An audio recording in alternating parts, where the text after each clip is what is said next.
Praise the Lord. आप सभी को जय मसीह की। पिता परमेश्वर और प्रभु यीशु मसीह की ओर से आप सभी को अनुग्रह और शांति मिलती रहें और आप सभी पवित्र आत्मा की सहायता से मसीही विश्वास में बढ़ते जाएं। प्रार्थना के समय संबंधी इस अध्ययन श्रृंखला में मैं आप सभी को फिर से स्वागत करता हूं। इस वीडियो के माध्यम से प्रार्थना में हमारे मुंह के शब्दों से अधिक हमारे हृदय और मन की स्थिति कितना महत्वपूर्ण है, इस विषय पर हम पवित्र शास्त्र बाइबल से अध्ययन करेंगे। भजन संहिता 25 के पहला वचन में राजा दाऊद कहता है, हे यहोवा, मैं अपने मन को तेरी ओर उठाता हूं। भजन संहिता 86 उसके तीसरी और चौथी वचन में राजा दाऊद इस प्रकार कहता है, प्रभु मुझ पर अनुग्रह कर, क्योंकि मैं तुझी को लगातार पुकारता रहता हूं। अपने दास के मन को आनंदित कर, क्योंकि मैं अपना मन तेरी ही ओर लगाता हूं। विलाप गीत 3 अध्याय के 41वें वचन में परमेश्वर का वचन इस प्रकार कहता है, हम स्वर्गवासी परमेश्वर की ओर मन लगाएं। इन वचनों में हम देखते हैं कि प्रार्थना में एक व्यक्ति को अपने मन अर्थात हृदय को परमेश्वर की ओर उठाना है। इसलिए प्रार्थना के समय हमारे मन अर्थात हृदय की स्थिति बहुत महत्वपूर्ण है। हमारे देश के राष्ट्रपिता महात्मा गांधी, जो प्रार्थना के सामर्थ्य पर विश्वास करने वाला महापुरुष थे, प्रार्थना के विषय पर उन्होंने इस प्रकार कहा, प्रार्थना में बिना वचनों के मन लगाना वचन होते हुए मन ना लगाने से बेहतर है। हां मेरे प्रिय मित्रों, यदि हमारी प्रार्थनाओं में हम केवल शब्दों को महत्व देते हैं और अपने मन और हृदय परमेश्वर की ओर नहीं उठाते हैं, तब हमारी प्रार्थनाएं प्रभावशाली नहीं होती है। प्रसिद्ध बाइबल शिक्षक एडम क्लार्क ने इस प्रकार कहा, प्रार्थना में जीभ से अधिक हृदय की आवश्यकता है। हां मेरे प्रियो, प्रभावशाली और सामर्थी प्रार्थनाएं जीभ से पहले हृदय से निकलती है।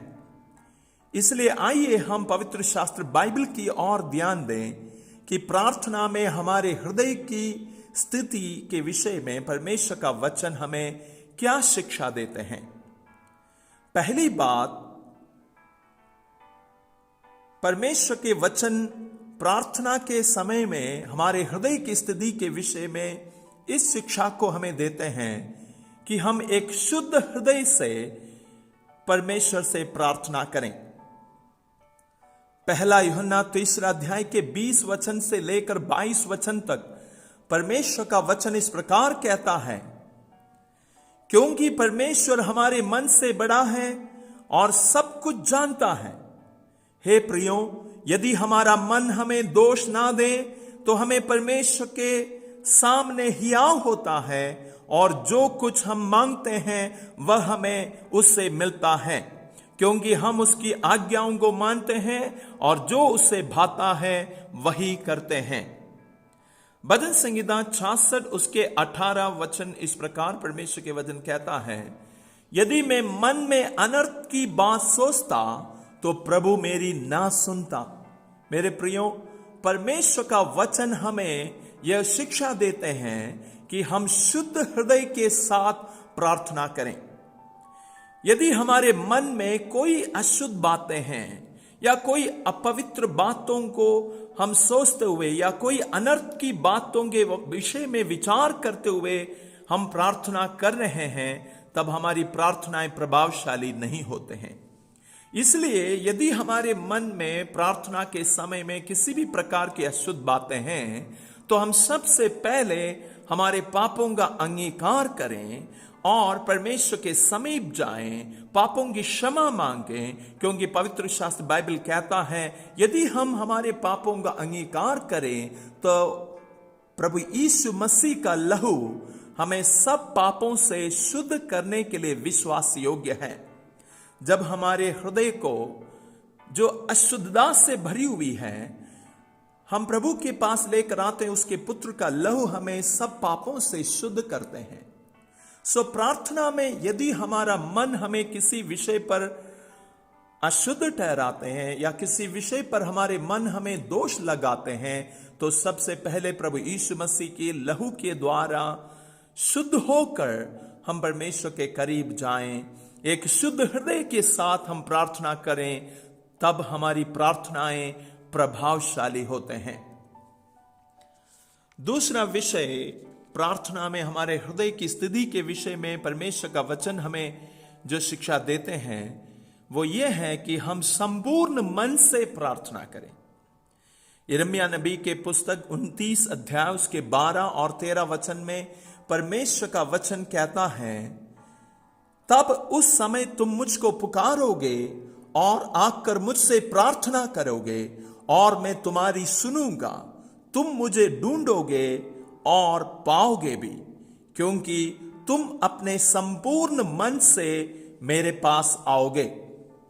यशायाह नबी के पुस्तक 29 अध्याय उसके 13 वचन में परमेश्वर के प्रजा के विषय में परमेश्वर इस प्रकार कहते हैं, ये लोग जो मुंह से मेरा आदर करते हुए मेरे समीप आते हैं परंतु अपना मन मुझसे दूर रखते हैं। यहां परमेश्वर का वचन हमें यह शिक्षा देते हैं कि जब हम परमेश्वर के समीप प्रार्थना में आते हैं तब हमें संपूर्ण मन से प्रार्थना करना चाहिए। प्रार्थना के समय में हमारा संपूर्ण मन परमेश्वर के ओर उठाकर हम प्रार्थना करें, तभी हमारी प्रार्थनाएं सामर्थ्य और प्रभावशाली होती हैं। प्रार्थना में हमारी हृदय की स्थिति के विषय में तीसरी शिक्षा जो परमेश्वर का वचन हमें देता है वो ये है, प्रार्थना में हम टूटे हुए हृदय के साथ परमेश्वर से प्रार्थना करें। भजन संहिता 51 उसके 17 में परमेश्वर का वचन इस प्रकार कहता है, टूटा मन परमेश्वर के योग्य बलिदान है और परमेश्वर टूटे और पीसे हुए मन को तुच्छ नहीं जानता।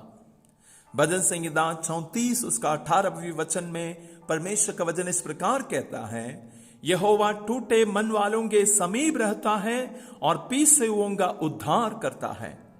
यशायाह नबी के पुस्तक 57 उसके 15वें वचन में परमेश्वर का वचन इस प्रकार कहता है, मैं ऊंचे पर पवित्र स्थान में निवास करता हूं और उसके संग भी रहता हूं जो खेतित और नम्र हैं, कि नम्र लोगों के हृदय और खेतित लोगों के मन को हर्षित करूं। हां मेरे प्रिय मित्रों, जब हम टूटे हुए और खेतित मन से प्रार्थना करते हैं तब हमारी प्रार्थनाएं और अधिक प्रभावशाली और सामर्थ्य होते हैं। इसलिए जब हम प्रार्थना करें तब हम टूटे हुए दिल के साथ, खेदित हृदय के साथ परमेश्वर से प्रार्थना करें। जैसे पहले सामुएल की पुस्तक 1 अध्याय में हन्ना नामक स्त्री के विषय में परमेश्वर का वचन हमें वृत्तांत बताते हैं। 1 सामुएल उसका 1 अध्याय के 12वें वचन से हम इस प्रकार पढ़ते हैं, जब वह यहोवा के सामने ऐसी प्रार्थना कर रही थी तब एली उसके मुंह की ओर ताक रहा था। हन्ना मन ही मन कह रही थी, उसके होंठ तो हिलते थे परंतु उसका शब्द ना सुन पड़ता था। इसलिए एली ने समझा कि वह नशे में है। तब एली ने उससे कहा, तू कब तक नशे में रहेगी, अपना नशा उतार। हन्ना ने कहा, नहीं है मेरे प्रभु, मैं तो दुखिया हूं। मैंने ना तो दाख मधु पिया है और ना मदिरा। मैंने अपने मन की बात खोल कर यहोवा से कही है। अपनी दासी को ओछी स्त्री ना जान। जो कुछ मैंने अब तक कहा है वह बहुत ही शोकित होने और चिढ़ाई जाने के कारण कहा है। एली ने कहा, कुशल से चली जा, इस्राएल का परमेश्वर तुझे मन चाहा वर दे। उसने कहा, तेरी दासी तेरी दृष्टि में अनुग्रह पाए। तब वह स्त्री चली गई और खाना खाया और उसका मुंह फिर उदास ना रहा। इस वचन में हम देखते हैं एली जो परमेश्वर के भवन में याजक थे, उसने उस स्त्री की जीभ की शब्दों को पहचानने के लिए कोशिश किया, परंतु परमेश्वर उसकी मन की बातों को जानने वाला परमेश्वर है और उसने उस परमेश्वर के सामने अपने खेदित मन को उंडेल दिया, अपने खेदित मन को खोल दिया और परमेश्वर ने उसकी प्रार्थना सुनी और उसकी प्रार्थना का उत्तर दिया और उसकी प्रार्थना सुनकर परमेश्वर ने उससे एक बालक को वरदान में दिया और उसको आशीर्वाद दिया। मेरे प्रियो, जब हम परमेश्वर के करीब आते हैं, हम टूटे हुए दिल के साथ प्रार्थना करें, खेदित मन के साथ अपने विषयों को परमेश्वर के सामने रखें, अपने मन को परमेश्वर के सामने पूरी तौर से खोल दें, तब परमेश्वर हमारी प्रार्थनाएं सुनते हैं और हमारे विषयों पर बड़े और अद्भुत कार्यों को करते हैं। हाँ मेरे प्रियो, प्रार्थना के समय में हमारी जुबान से अधिक हमारे हृदय की आवश्यकता है। प्रार्थना के समय में हमारी जुबान के सुंदर शब्दों से अधिक हमारे हृदय की स्थिति महत्वपूर्ण है। प्रार्थना में हमारा हृदय में हम ध्यान रखें कि हम शुद्ध हृदय के साथ परमेश्वर से प्रार्थना करें। प्रार्थना के समय में हम इस विषय का ध्यान रखें कि हम संपूर्ण हृदय से परमेश्वर से प्रार्थना करें। प्रार्थना के समय में हम इस विषय का ध्यान रखें कि हम टूटे हुए हृदय के साथ, खेदित हृदय के साथ परमेश्वर से प्रार्थना करें, ताकि परमेश्वर हमारी प्रार्थना के विषयों पर अद्भुत कार्य करें, हमारी प्रार्थनाएं और अधिक प्रभावशाली होने पाएं। इस वचन के अध्ययन के द्वारा प्रभु आप सभी को बहुतायत से आशीर्वाद दें और आपकी प्रार्थनाएं प्रभावशाली होने के लिए प्रभु मदद करें। आइए हम प्रार्थना करें। प्यारे पिता, जीवित अनुग्रहकारी परमेश्वर, हम आपको धन्यवाद देते हैं। प्रार्थना के माध्यम से आपके करीब आने के लिए आप हमें एक सुंदर अवसर देते हैं। हे पिता परमेश्वर, हम आपसे प्रार्थना करते हैं, इस वचन को सुनने वाले हर एक व्यक्ति के जीवन पर ऐसा अनुग्रह हो कि वह अपने प्रार्थना जीवन को, अपने प्रार्थना के समय को एक साधारण रूप में ना बिताएं, बल्कि एक प्रभावशाली सामर्थ्य अनुभव में प्रार्थना करने के लिए आपके वचन की शिक्षा के अनुसार हर एक को मदद करें। धन्यवाद प्रभु, आपने हमारी प्रार्थनाओं को सुना। प्रभु यीशु मसीह के नाम से आमीन, आमीन। God bless you. प्रभु आप सभी को आशीर्वाद दें। यदि ये शिक्षाएं आपके जीवन के लिए आशीष का कारण बने तो दूसरों के साथ भी इस वीडियो को शेयर करें और परमेश्वर आप सभी को बहुतायत से आशीष और अनुग्रह प्रदान करें। Thank you. God bless.